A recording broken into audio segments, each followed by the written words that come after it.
Welcome back, everybody. This Week in America. Thank you for being with us on the program today. Jon Reeves' debut novel is a good one. My Name is Tom, a music-powered story of a young man who sets out to reclaim his prized record collection after pawning it during a period of drug-fueled indiscretion. A contemporary British coming-of-age story. One review calling it an enjoyable snapshot of a cultural time and place, similar to how American Graffiti captured early rock and roll and American car culture. The author, Jon Reeves, has an unconditional love for music. His desire to discover new sounds and learn about how music history has allowed that music to grow has been with him for as long as he can remember. He's met some amazing people and musicians along the way who have inspired him to use his experiences to write and share with others. He believes in growing emotionally every day, attempting to take positives from every situation while keeping a realistic perspective. Jon Reeves, author of My Name is Tom, is with us on This Week in America. Jon, welcome to the program. It's great to have you with us. Hello, Rick. It's great to be here. How are you? I am doing fine and looking forward to talking about the book, My Name is Tom. And boy, when someone compares it to like American Graffiti and capturing the essence of that book, that's a real compliment, isn't it? That means you've done something right in putting this whole book together. Yeah, I know. Well, it's just the idea of just, someone sitting there just writing what they're thinking, writing what they enjoy, and then someone says something like that. And you just think, well, I had no idea that I was doing well, but there you go. It can't be as bad as I think. Well, enjoying it yourself as you go, and we'll get into the whole basis of the book here, but it's about the prized record collection. It's about music in the 1980s, the coming of age in Britain. This really was a labor of love for you, wasn't it? Yeah, it really was. Well, it's very autobiographical. I'd say it's probably about 60-40 in favour of being quite real. A lot of the stuff is fictional in it. A lot of the stuff is sort of identical to what happened, and a lot of it's very similar to what happened. But yeah, it was an interesting time, very interesting. The music made it incredibly interesting. Some fantastic stuff around that period from both this side of the pond and your side of the pond as well. And you throw out names and records, and we'll talk about that in depth during the course of the program. But it brings back so many memories and really captures that time. The main character in the book is Thomas Luke Joyce, described as a likable everyman. Talk a little bit about him. And in the beginning, he's like, 13 years old when he has this fascination with records. And he really is, he could be anybody. In this case, I'm sure it was close to you, but it could be any of us at that age. Yeah, absolutely. Yeah, I mean, you write about what you know, don't you? You write about your own experiences. So yeah, he is basically me. It begins with sort of his adoption from birth. So really, the first part of the story is before Tom's even born. But as was the case with myself, I grew up in the late 70s, early 80s, just watching all the musical cultures as they developed, all the punks and the ska people, the way they would dress to their music taste. They would hang about in groups of people that, all looked similar. And it just absolutely fascinated me. And I couldn't wait to be involved in some of it myself. I had a cousin who was in the army at the time, and he used to be a part-time DJ. And when he used to go off on tour, he used to leave me with his box of records. So I had access to some amazing music at such a young age, and it really helped me to develop my own music taste. And then sort of when it became 18, sort of came of age in the late 80s, that's when I got involved in my own music scene, which just happened to be something called the Rave culture, which was going on in England at the time. I'm not sure how big it was in America at the time. But it's still going on now. It's very, very different to what it was. It was very underground then. Nowadays, it's quite commercial. But there was a drug attached to that scene, and much like with punk and every other scene as well, everybody indulged in that, and maybe a little bit too much. Yeah, and that's all in the book. The book is called My Name is Tom. Jon Reeves, our guest on the program, Jon is Jon. His website is jonreevesnovels.com. You can link on our website, thisweekinamerica.us, and get information on the book. And the book's available where books are sold, Amazon and Barnes & Noble. Let's go back to, I think Tom is around 12, 13 years old when he buys that first single that really turned his life around. And I assume this is close again to what your life was like.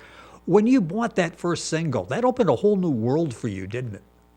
Oh, absolutely. Yeah, it really did. But it wasn't just the song itself. It was the record shop it was the whole thing that just went along with it. It was the people that I was meeting, the people that Tom was meeting, that were a lot older than him, that had all this musical experience from previous generations, who were then teaching Tom about it or teaching me about it. The first single that I actually bought is the first single that Tom buys. It was a song called Speak Like a Child by a band called the Style Council. The lead singer of the Style Council was a guy called Paul Weller, who had a previous band as I was growing up called The Jam. I think they had some success in America. I'm not exactly sure how much. The name sounds familiar, yes. But as that, you know, I got to the point where my pocket money that my parents would give me was just enough money for me to be able to buy one single every week. So I just couldn't wait to get down to that record shop every Saturday morning and just stand there perusing the singles, just deciding which one I was going to buy. And then, you know, as my life developed and as Tom's life developed with more money coming in, you know, me and Tom were both able to go out and buy more records. And eventually it'll be 12-inch singles, eventually it'll be albums. And, it developed hugely. And music is just so important to me. You capture the record store, and for a generation growing up, maybe they're not familiar with a record store because you do everything online. And the cover, the front cover of the book, My Name is Tom, you do an excellent job of capturing. I understand that is an actual bookstore here in New York, and we see your back as you're going through there. Talk about that element of discovery. I see you going through some of the displays there, some of the racks of records, and going through that. I'm sure you captured. I can remember vividly going through and memories and maybe groups you never heard of before. That suddenly something about that record captures your attention. It's really a unique element, isn't it, of discovery as you're going through a record store. Oh, it really is. Yeah, I wanted to sort of make the record store almost its own character in the story, which I hope I achieved. Yes. But yeah, I mean, I used to love to get hold of compilation albums as well, because you would just end up with so much music that you'd never heard of before, and you'd go out, maybe there'd only be one song on that compilation album that you loved, but you'd go out and you'd search out that artist and you'd get everything by them. You'd then learn sort of how that artist had sort of grown from the music that they loved from the years when they were growing up. And then you'd go out and buy more, and you'd just spend hours and hours and hours in record shops, just perusing the records, going through endless racks of 12-inch albums and 7-inch singles. And you'd meet different people who would then, you know, come up with all these musical anecdotes and reasons why you should be listening to what they're listening to, and reasons why what they listen to is better than what you listen to. And then you'd start growing your own reasons why they should be listening to what you're listening to. It's just such a beautiful thing. I think there is still an element of that nowadays, and the re-emergence of vinyl, although, you know, most people will buy it online.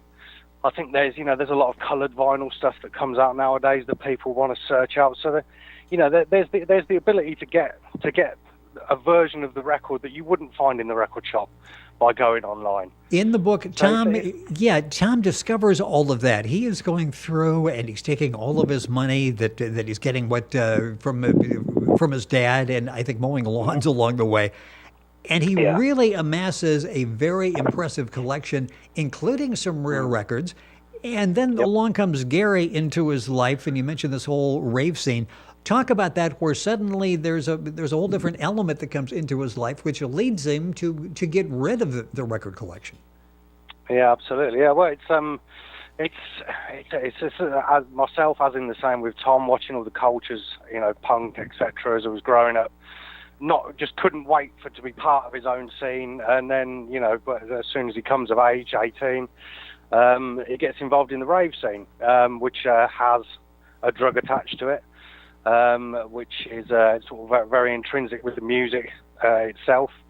And as is the case, I'm sure, with anybody who has a drugs period in their life, they realise that it makes you lose focus on what you really, really desire in life. And my desire and Tom's desire is music. But the desire to go out and take as many of these drugs as you possibly can overrides that. You lose track of exactly what's important to you. And I did, as in the same as Tom did. I then went out and sold all my records for absolute pittances at times, just to try and amass enough money to have one Friday night out, which by Saturday morning had just turned into a big headache. And then the records are gone, and there's nothing you can do about it. So that sort of went on for several years for Tom and for myself as well. And then the realisation when all of a sudden the scene becomes a bit stale for you, it becomes a little bit commercial, a little bit less underground, and then you think, well, where are my records gone? I need to go and get them.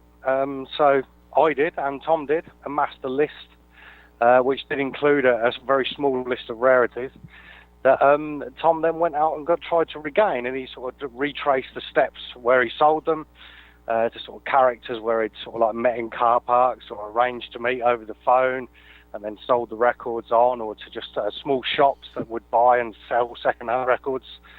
And it's all about just following that trail and trying to get those records back, because that's what's important at the end of the day. And just going out and taking drugs isn't really that important. When you talk about the music scene, it wasn't all partying and good feelings, good experiences. There got some small-time drug dealers that get involved in this as well. Talk about that. Yeah. Was that one of the experiences you had that led you to think, okay, this really isn't where I want to be much longer? Yeah, absolutely. Yeah, well, it was sort of the way that the scene developed. I mean, initially for myself and for Tom, it was a very sort of underground thing, and it purely was about listening to this rave music, which I listen to nowadays in a sort of romantic way, but not in a particularly enjoyable way.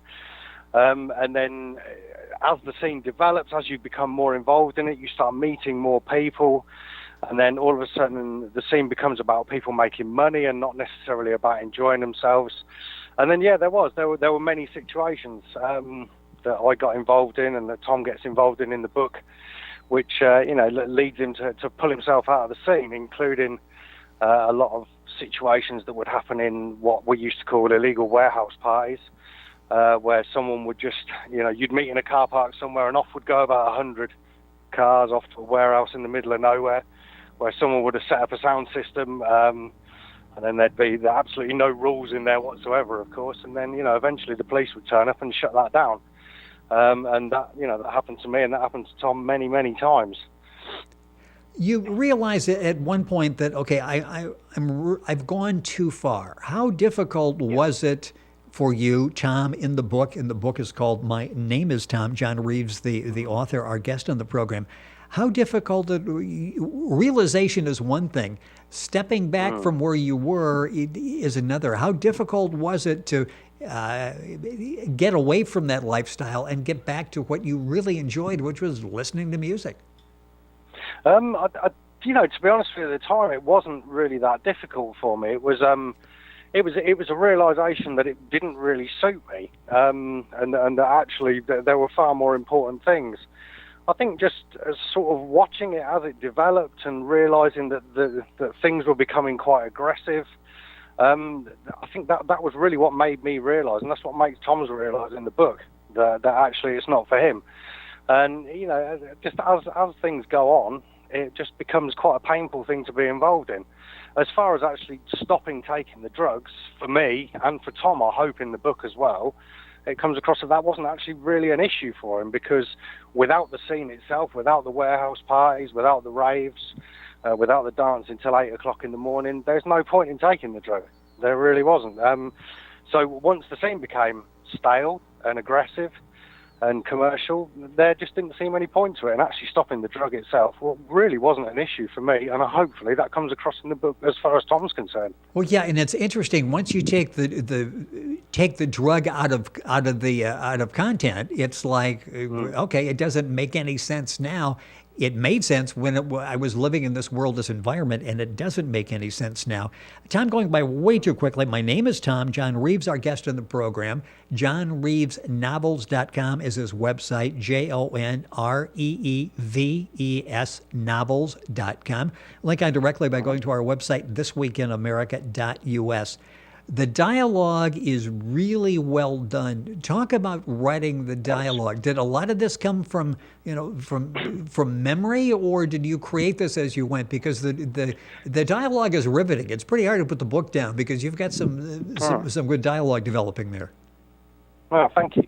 The dialogue itself, I created all of it, but it's pretty much based on the way that me and my friends have always talked to each other. We all like to think we're incredibly funny. A lot of the time, some people are just laughing at us rather than with us. But Sometimes that happens, doesn't it? Sometimes people Exactly. are laughing at you. Exactly. Yeah. So you just get on with it. But yeah, I think that's the main influence on the actual dialogue within the book, and I hope that comes across well. And there's a lot of it in the new book as well, and a lot of people have commented on how the dialogue is very sort of all matey and quite nice to read, and it makes you feel quite warm, and that's a massive compliment. That really is. But yeah, it's based on the way me and my friends have always talked to each other, really. And the book has a really, I don't want to give too much away here, a really interesting ending. And before we started talking, before we started the program, I'm hopeful that you were going to do a follow-up, that you would answer that, what I'm saying, what are you working on? And it's like, I got a sequel. You actually have got a sequel, and you're working on another one. Yeah, I'm working on the third at the minute. The sequel's done. It's been done for a little while now, actually. It's with the publishers. They're putting it through their edit process, dotting all the I's and crossing all the T's. It is a follow-up. It's set probably about 5 years after Tom finishes. I don't want to give anything away about the first book, but one of the characters in it decides to move to Australia because he firmly believes that there are various people who want to kill him. So he moves to Australia with his girlfriend, and then Tom becomes friends with someone who, in the first book, he's not particularly good friends with. And the two of them decide to go and take a trip to Australia to see this guy. And then things sort of develop from there. They visit Thailand along the way, so there's lots of stories. But it's the guy that Tom goes to Australia with is someone who was his childhood bully, and bullies him quite a lot throughout My Name is Tom. And he thinks he's now become good friends with that person, but it doesn't take him long to realise that actually that friendship is based on a lot of conditions, and Tom's not really prepared to meet any of those conditions, and being quite a difficult person, as the writer is himself. Things just sort of like explode a little bit. I won't go into too much. That's good. It will be interesting to read that. It's always difficult to talk about a book like this. You don't want to give away too much of it. You will enjoy the first book in the series, My Name is Tom, now available. The book's available at Amazon, Barnes & Noble. You'll find it anywhere, and you can also get it at Jon's website, jonreevesnovels.com. Again, I'm looking at the book cover here, and I love that. What was this experience like for you, to go back and to relive in great detail that part of your life? Not only coming of age, it was sort of a recoming of age for you to go back and do it, to do it again in writing. What was this like? Was this, I would think it'd be a real pleasurable experience. Oh, it really was. It was an incredible amount of fun. It really was. I think it made me realise a lot of things. It really did. One of the main things it made me realise was how much I enjoy writing. I really do. But it made me sort of analyse certain situations. Maybe when I was younger, that I sort of thought, I need to be in with this group. I need to be friends with those people. Those people, they're so popular. They're good at fighting or whatever. And I need to be friends with those people. As I wrote the book, I realised, why was I doing that in the first place? So why is Tom doing it? And at times I think when I was writing Tom, when I was developing the character of Tom, I think I was thinking, this is what I should have been like at the time. And that's where most of the fiction comes into it, because I was a little bit weedy when I was growing up. And I sort of like, there were certain people who didn't deserve anything from me whatsoever, but I gave them absolutely everything.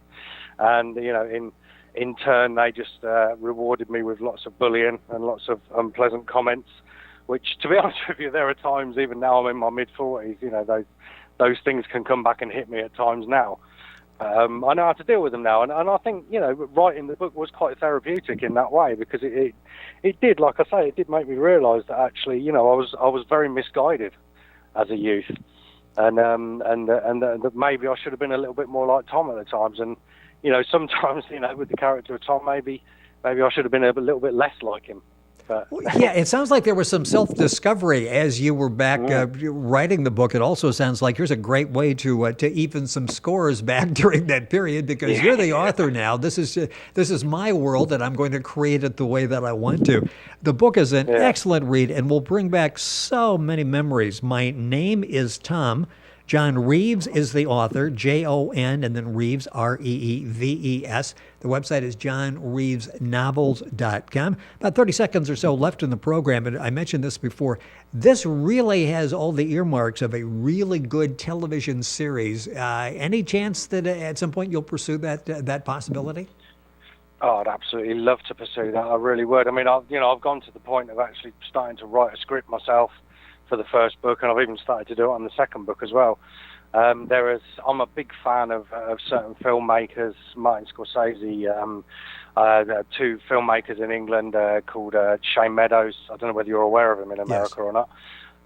He did a film called This Is England, which is just an incredible film.